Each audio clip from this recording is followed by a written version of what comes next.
Hello, old friends and new.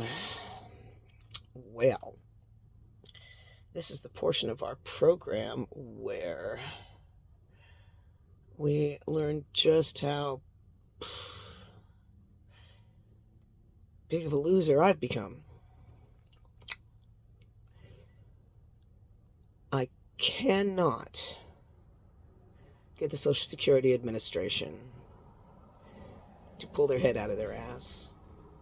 For one thing, they really couldn't give two hoops less. That they're the ones that put me on the street by pausing my benefits when I told them I was looking for a home.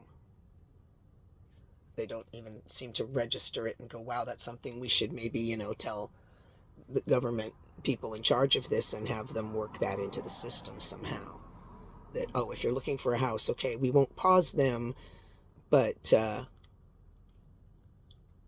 we want to see, maybe we want to see you working with our real estate person to find you something, or at least talk to yours. I don't know.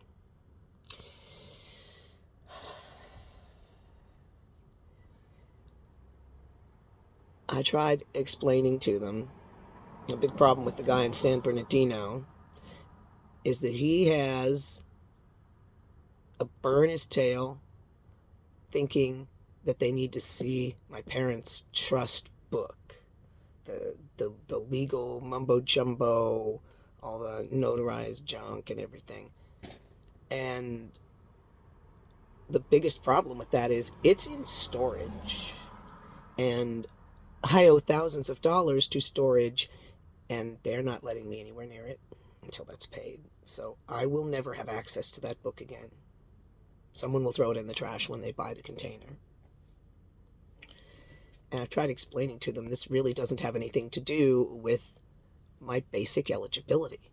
I showed them the letter that, I'll get it out of Boo's carrier and show you.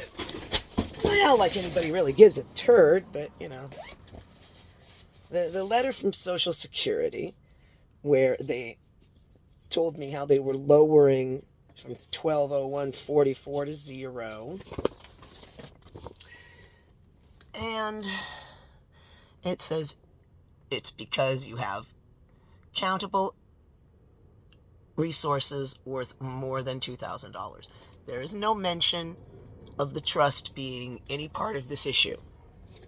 The only way the trust comes into it is if I want to continue to fight and say, well, I deserved the money that I was getting while I was in the hotel because the trust said that it's legally separate from my finances, so it won't affect my benefits. So I was not claiming benefits that I was not entitled to. They say I was. Now, I told them, look, since I will never have access to this book, I'm willing to concede this and say, fine, I owe you that money. Take payments out of my monthly benefits, but that can't really start until you give me my monthly benefits back, can it? And they're like, but we can't make a decision on that until we see your book. So you're never going to give me my SSI back. You're just going to take it away from me. I'm supposed to scrape by now on $309 a month. And they did make noises that said, and if you lose your SSI, we're going to take away your Medi-Cal and food stamps too. See, isn't that fun? And if you make any noises that are like, gee, I wish I was an illegal, then I'd be handed everything on a silver platter. They slam the door in your face. It's like, whoa. They are really doubling down on caring more about illegal aliens than they care about American citizens. Holy shit. So I'm kind of fucked. I could technically make the payment on this trailer from my retirement of $309. It's only $270, but that don't leave me much for gas.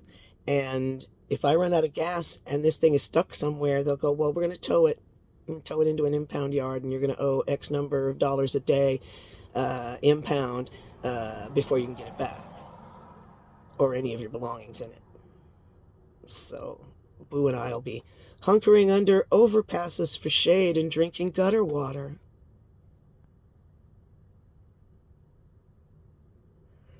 I wish I could talk one of my acquaintances that I trust into giving Boo a home so she doesn't have to go through all this shit. But the one that I thought would, because he's a cat lover, was all nope, nope. It's like, dude, maybe you have your problems with me, but what did the cat do? It's...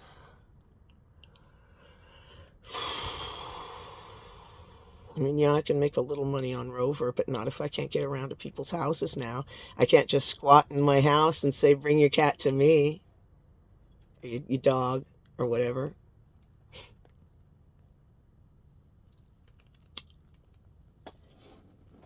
Things aren't going to turn out too well here. And it's very difficult in a trailer where the batteries get exhausted after 2 days just from running a little Arctic chill thing off of the cord that you can, the USB cord.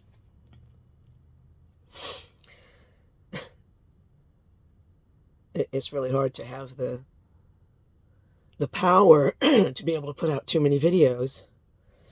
But I noticed that the first one I put up had like 17 views. And out of those 17 views, this many took the time to hit like.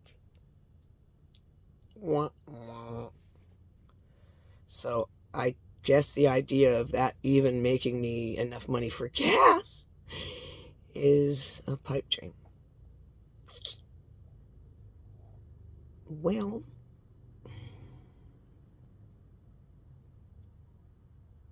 and nobody commented, so nobody cares. And that's the overarching message I keep getting.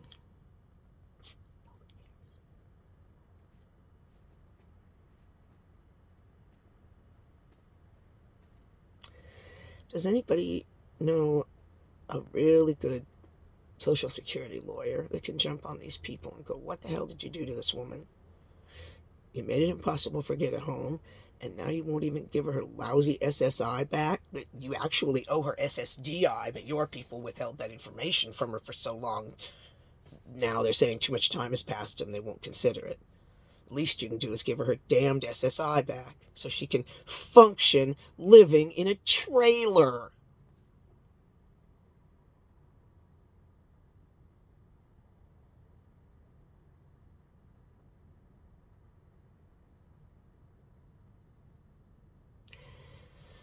Anyway, if anybody knows someone who knows enough about Social Security to jump down these people's throat for me, I'd sure appreciate a heads up. A little referral. And if, please, it's absolutely free to hit the like button and to subscribe to my channel. I've only had one new subscriber. And I suspect that was the nice young lady at the dispensary who felt sorry for me.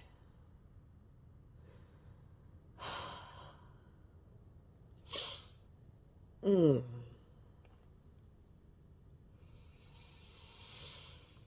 if anybody does want to donate to a pathetic old loser, my PayPal link is on my profile. Right under the Bugs Bunny quote. Oh, excuse me, the Humphrey Bogart quote. And none of you know what I'm talking about with that either, I'm sure. Well, I have some Rover work this weekend. It's not a lot of money, but something. And if I'm lucky, the people in this neighborhood won't have too much of a fuss about me parking here over the weekend since I have business in the place and I won't have to use a bunch of gas. That'd be nice.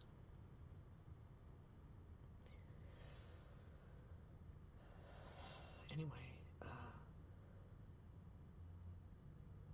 I still want to wish you all health and happiness to you and yours, and drop a prayer for a poor old lady.